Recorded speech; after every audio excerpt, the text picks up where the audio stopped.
I'm joined now by President Obama's former communications director and co-host of Pod Save America, Dan Pfeiffer. Dan, thanks for joining me. Brian, thanks for being here, buddy. Live at CrookedCon. Live at CrookedCon. So in the aftermath of this past Tuesday's election, I'm seeing a potential opportunity kind of present itself in that we've seen that this election was really a referendum on affordability. The candidates who were able to tout that all won their elections, whether it's Abigail Spanberger, Mikey Sherrill, or Zohran Mamdani. And Trump has been posed with this idea of, this issue is resonating on the left because people were promised affordability, and by you in 2024, you didn't deliver. And instead of kind of recognizing where he went wrong, which of course manifested itself into a wave election for Democrats, he's doubled down and begun saying that, the economy is great, everything's great, I'm doing everything perfectly, nobody could do it as well as me, and I should be given prizes. So do you think that there will be a point at which Trump is going to change course and learn some lessons from 2025? Or because he's led by his ego, is it going to be just double, triple, quadruple down on everything I'm doing is perfect and stay the course? I think Donald Trump is substantively and psychologically incapable of having an effective affordability message. Substantively because right now he is refusing to open the government because in order to continue raising premium costs, he would rather starve children and have a closed government than give people lower healthcare costs. And he's in court fighting to keep high prices on people with his tariffs. Right. And if he loses in the Supreme Court, he's already said he's got his lawyers working on other ways to raise prices on people. But almost more importantly is to have an effective affordability message, he has to be willing to admit that prices are high. To admit that prices are high is to admit that he has not yet succeeded. And the man is 79 years old. At no point in those 79 years has he admitted fault for a single thing. So I don't think it's going to be now. Look, this is still politics. Presumably you would need to win. And granted, I understand why Trump thinking we never have to admit fault. We can just lie to our supporters until the end of the year. It worked for him after January 6th. I mean, after the 2020 election, lying to your supporters, that there was never any introspection. And he continues to this day to lie. But more broadly, I mean, they lost in 2025 in every seat. We saw swings that were, on average, 15 points to the left. And so something's got to give. Does he just ignore it and keep barreling forward? Well, I think he can lie to his supporters till the cows come home, and he'll probably succeed at that, right? With January 6th. If, his supporters even know he's wrong about prices, but they don't care because they support him. Yeah.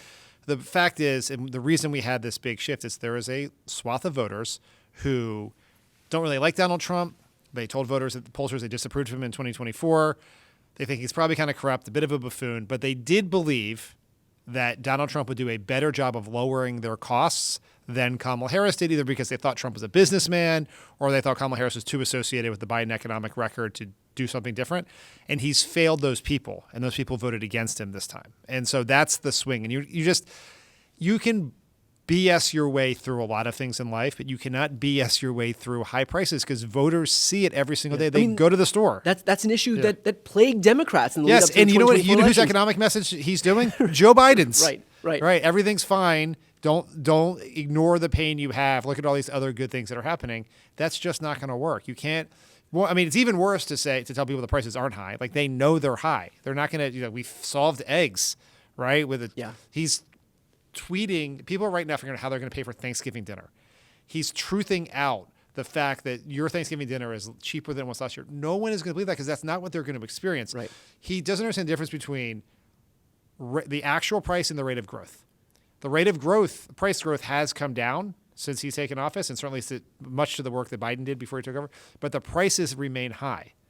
Right. And that's just that's reality. And he's not going to be able to deal with that. So nothing changes, nothing gives. And the Republicans continue to run a campaign where they just pray at the altar of Donald Trump and head into 2026 with the same lack of messaging that led to them getting demolished. Well, this is the question, right? Which is the election on Tuesday changed a little bit about how I'm thinking about Trump.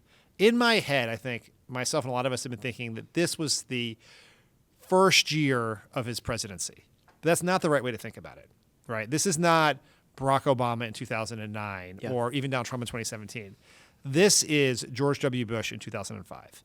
He is a second-term president. This is the fifth year of his presidency, and this is an indication that he's headed towards lame duck status. And you can see the evidence of his lame duck status everywhere. It's in this election. It's in his suppressed poll numbers. It's in the fight that his coalition is kind of breaking apart left and right over various issues. And the question will be, will Republicans Right. stick with him to the end in 2026? I'm not, they definitely want to get through the filing deadline so that he doesn't endorse a primary challenger to them. But will they find a way to break from him? And the thing is, the other reason he can't fix his problems is one thing you would do is you would cut a deal with Democrats on something they agree on that deals with prices. The most obvious thing being, I don't know, the the giant premium increase you're instituting. But he doesn't know how to compromise with Democrats, is unwilling to do it, so he has no out here. Will the Republicans distance themselves from him? Maybe. Certainly people like Susan Collins, who have done it already, might do it. But it's a really interesting question because they have stuck with Trump because they needed him when he was on the ballot. He's never going to be on the ballot again. On the issue of affordability more broadly, we have seen some instances where Republicans have come forward and it feels very contrived where they're like, you know what? I'm focused on affordability. Yeah. Right in the aftermath of an election where Zoran and Mikey Sherrill and Abigail Spanberger all were focused on this stuff. Now Republicans see that and they're like, ooh, yeah, I do that too. Yeah. And so there is some worry that as we head toward 2026, that if everybody's learning the lesson, if Democrats learned the lesson from 2024, which was not to focus on nebulous issues, but rather to home in on these affordability issues, Republicans now learned in 2025 that was responsible for all of the Democratic wins. If everyone's saying the same thing, how does somebody stand out in an environment where both candidates are basically learning the only lesson that we needed to learn from both election cycles and kind of parroting the same talking points? Well, one party's in power when prices have not gone down, and one is not. Right? That's ultimately how the Republicans won. And if you're a Republican, it's going to be hard to have any leg to stand on if you are right now presiding with full control of government. They can't even point to Democrats screwing them over in the House or something like that. They have full control of government. There's nobody they can point to. Yeah, it's a very challenging position for them to be in. What I think they will likely do is they'll say they want to talk about affordability, but instead they will try to, as they tried in 2018, when the main issue was healthcare, is they will try to change the subject. Remember the caravan in 2018 that was coming? There are going to be something like that will. I don't know that it'll work. It's kind of hard to convince people about something that's more important than affordability, but that's more likely that they will try to change the subject to a more favorable issue for them than to actually change their positions on the economy.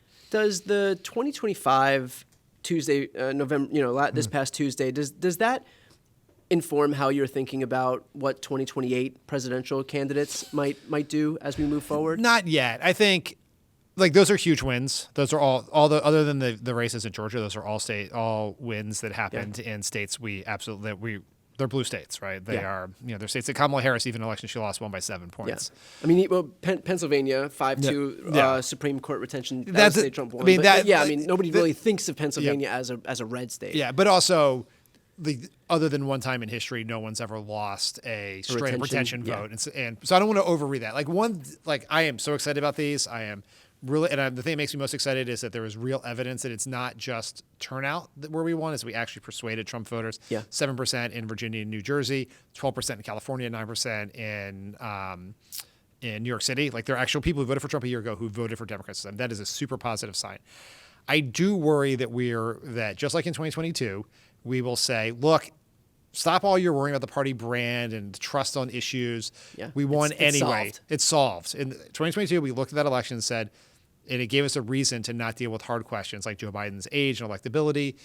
We cannot let these elections, as wonderful as they were, defer us from those longer conversations, because Mikey Sherrill and Abigail Spanberger were well-funded statewide candidates who are running for governor, right? Governors can often survive a toxic party brand because governor, it's sort of a little bit less partisan state issue than someone who's in the offices, someone in the Senate and House. And even in the Senate, our candidates will have enough money they can show where they're different than what people think of the Democratic Party brand. But in the House, those are largely generic Democrat versus generic Republican races. And if the Democratic Party brand still sucks, that is going to limit the ceiling of what we can actually win and what could end up being a very good year. So I think we have a lot of work to do here. If you had a magic wand and could do one thing right now to fix the brand, what would that be? I'll give you three things. Okay. One is I would develop a Mamdani-like affordability agenda. That doesn't mean his policies per se, but simple, bold, quasi-controversial ideas. We need 4 ideas, right? I think the controversial part is very important. If Kamala Harris had an amazing first-time homebuyer tax credit, no, she did a press event where no one ever talked about it again Right. because it didn't generate controversy. Like the beauty of Mondani's ideas is they generated controversy and therefore gets people media talked about attention. them and people hear it. So that's one. The second is a similar anti-corruption political reform plan. Right, we got to get big money and corporate power out of politics. We got to deal with the lobbyist problem. We have to show voters that we are going to change the broken political system, not just defend it. And the third thing is that we need younger faces at the forefront. Right, it is not a surprise that the new mayor of New York is 34, Right. the new governor of Virginia is 46, the new governor of New Jersey is in her early 50s. Like, we need people who are younger faces who can relate to people who have energy and are in tune with sort of the culture and the conversation in this country. Why do you think that there are still folks in the Democratic Party who presumably want to help the party, want to move this whole process forward, who are kind of sticking begrudgingly in their seats that would otherwise give way to younger, more dynamic candidates? I mean, we just saw Nancy Pelosi a couple of days ago announce that she's not seeking retirement. But look, like, how many times have Democrats faster died in office than dare cede an inch of power? I mean, there are entire generations who are being skipped because Democrats in office have never ceded power, and we're seeing the potency of a political class, of a millennial political class and Gen Z political class. But like, millennials have been shut out of power, and when you have someone like Zoran, like, this could have happened earlier if not for boomer candidates who decided that they wanted to Boomer, be... heck, we got silent generation candidates hanging around there. Like, who wanted to be in office for 40 fucking years. Yeah, look, I think that the people who are sticking around are doing it because they believe they have the seniority and experience to deliver for their voters.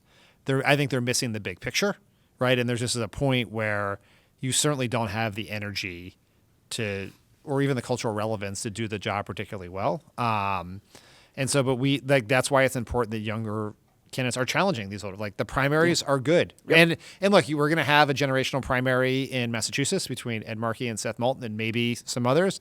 And if the voters look at both those candidates and they decide that Ed Markey's the guy, then that's great. They said at least there was democracy, right? Yeah. Like, that's the whole issue that I think was plaguing Democrats before this. If it feels like somebody was anointed, that's where a lot of the issues So come. I think the primaries are good, and that's part of the process here. Well, look, highly recommend for anybody who has not yet subscribed to Pod Save America's YouTube channel. I'm going to put that link right here on the screen and also in the post description. Dan, as always, it's a pleasure to talk to you. Appreciate your time. Great, Brian. Thanks for being here at CrookedCon.